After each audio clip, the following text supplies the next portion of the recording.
कभी किसी पक्षी को घोंसले की नींव बनाते देखा है?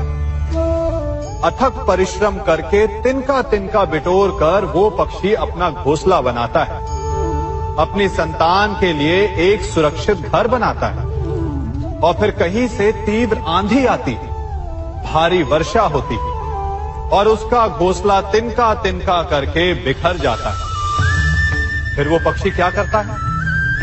वो रोता नहीं, ना ही विलाप करता है। वो बिना विलंब करे फिर से अपना घोंसला बनाना प्रारंभ कर देता है और सफलता पाता है। फिर हम क्यों छोटी छोटी असफलता से भयभीत होकर परिश्रम करना छोड़ देते हैं? एक बात सदा स्मरण रखिएगा, हर वृक्ष कुल्हाड़ी की एक मार से नीचे नहीं गिरता, हर चट्टान घन के एक प्रहार से नहीं टूटती। सफलता पाने के लिए अनावरत परिश्रम करना ही मात्र एक मार्ग है। स्वीकारण, सत्य का स्वीकारण मनुष्य के लिए बहुत ही महत्वपूर्ण है। जब तक मनुष्य सत्य को स्वीकार नहीं करता, उसे असत्य से लड़ने की शक्ति प्राप्त नहीं होती। जब आप भोजन करते हैं तो क्या होता है?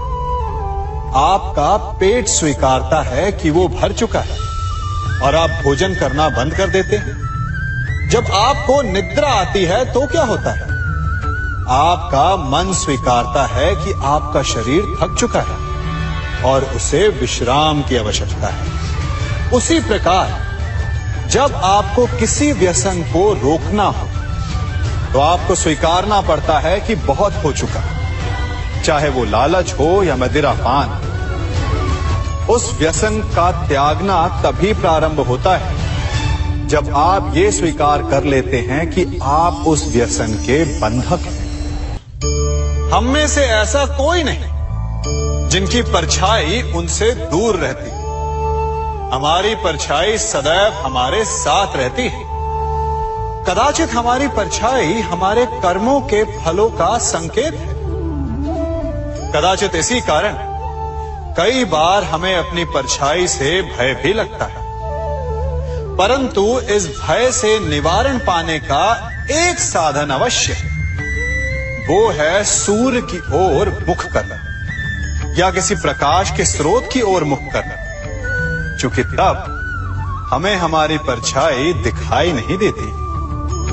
यदि इसे जीवन के संदर्भ में देखें तो ये प्रकाश का स्रोत शुभ कर्मों की चेतना है। यदि आपके मन में शुभ कर्म करने की इच्छा है तो आपको कभी भी अपने कर्मों के फल का भय नहीं होगा, क्योंकि यदि आपका मन शुद्ध होगा तो आपके कर्म शुद्ध होंगे और शुद्ध कर्मों का फल कभी अशुद्ध नहीं हो सकता। आज मैं आप सबको एक कथा सुनाता हूं। एक दिन प्रातः एक व्यापारी अपने घर से निकला। घर से निकलते ही एक बिल्ली ने उस व्यापारी का मार्ग काट दी। व्यापारी घबरा गया।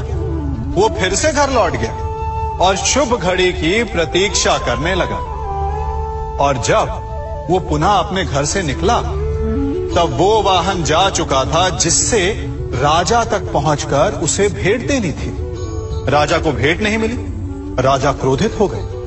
राजा ने उस व्यापारी का व्यापार बंद करवा दिया। इस कारण व्यापारी क्रोधित होकर घर पर अपनी पत्नी से लड़ बैठा।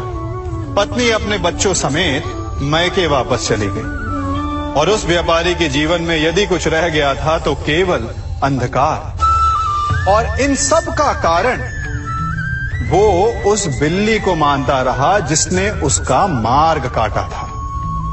ऐसा ही एक दूसरा व्यापारी राजा को भेंट देने निकला और उस व्यापारी का मार्ग भी एक बिल्ली ने काट दिया। वो व्यापारी तनिक घबराया, परंतु उसने आगे बढ़ना अधिक उचित समझा। राजा तक वो समय पर पहुंचा। उसने राजा को भेंट दी। राजा प्रसन्न हुए और राजा ने व्यापारी को अपना व्यापार बढ़ाने की अनुमति दी, स्वर्ण आभूषण दी। जब व्यापारी घर पर पहुंचा तो पत्नी को आभूषण और अपने बच्चों को देने के लिए वस्त्र थे उसके पास। हर ओर प्रसन्नता थी। समझ रहे हैं ना, दोनों के साथ एक ही प्रकार की घटना हुई, परंतु दोनों की प्रतिक्रिया भिन्न थी। ऐसा ही हमारा जीवन भी है। हमारे जीवन में प्रारब्ध का अपना स्थान है, परंतु उससे कई अधिक महत्वपूर्ण हमारी प्रतिक्रिया, हमारे सोच का प्रभाव है। क्योंकि यही हमारे जीवन को आकार देते हैं, इसलिए अपनी सोच को सकारात्मक रखिए। आपका जीवन सदैव आनंदमय रहेगा। आप इन दो पात्रों को देख रहे हैं। मेरे इस पात्र में जल है और ये पात्र मिष्ठान से भरा हुआ है। दोनों ही पात्र भरे हैं, परंतु देखिए, मिश्री को जल में मिला दिया, जल ने मिश्री को अपना लिया, मिश्री ने अपना अस्तित्व खो दिया, परंतु जल को अभिमान है कि उसका अस्तित्व अभी भी बना हुआ है। परंतु जो इस जल को चखेगा उसे अवश्य पता चल जाएगा कि ये जल अब वो जल नहीं रहा, ये अब शरबत बन गया। हमारा त्याग, हमारे बलिदान भी ऐसे ही होते हैं। जो इस बात को अनुभव करते हैं वो समझ सकते हैं कि कैसे हमने समय की धारा को बदल दिया। जो बलिदान देते हैं उनका अस्तित्व कभी नष्ट नहीं होता, अपितु उनका बलिदान संसार में कुछ ना कुछ परिवर्तन अवश्य लाता है। हम सभी कभी ना कभी, कहीं ना कहीं अपने जीवन में यात्रा अवश्य करते हैं। हमारी यात्रा में कभी पक्के रास्ते आते हैं तो कभी कच्चे रास्ते। पक्के रास्ते मनुष्य बनाता है और कच्चे रास्ते जानते हैं कैसे बनते हैं? चलते चलते बन जाते हैं। जब लोग एक स्थान से जाते हैं तो पैरों के दबाव से नीचे की घास कुचल जाती है। बार बार उस मार्ग से जाने से धीरे धीरे मार्ग स्वतः ही बन जाता है। और यही जीवन है, यही नियति है। जब आपके जीवन में आपको मार्ग ना मिले तो रुकिए नहीं, आगे बढ़ते रहिए और आपके पैरों के दबाव से मार्ग स्वतः ही बन जाएगा। हम सभी अपने जीवन में सफलता चाहते हैं, है ना?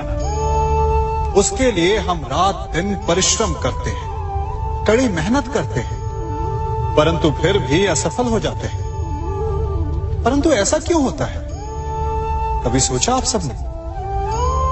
क्योंकि सफलता पाने का मंत्र बड़ा कठिन नहीं, बड़ा सरल है।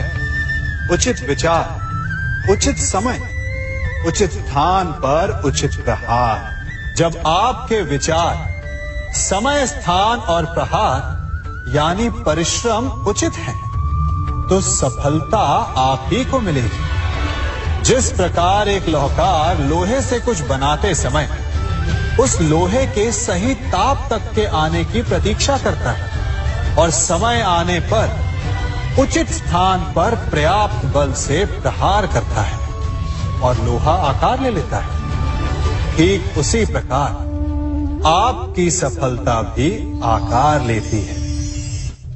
हम सभी को अपने जीवन में कभी ना कभी निराशा मिलती है, असफलता मिलती है और अधिकतर लोग इसके पश्चात भाग्य का रोना लेकर बैठ जाते हैं। कुछ कहते हैं कि जिस स्थान पर मैं हूं उससे कई ऊंचे स्थान पर होने के योग्य था, परंतु नहीं जा पाया।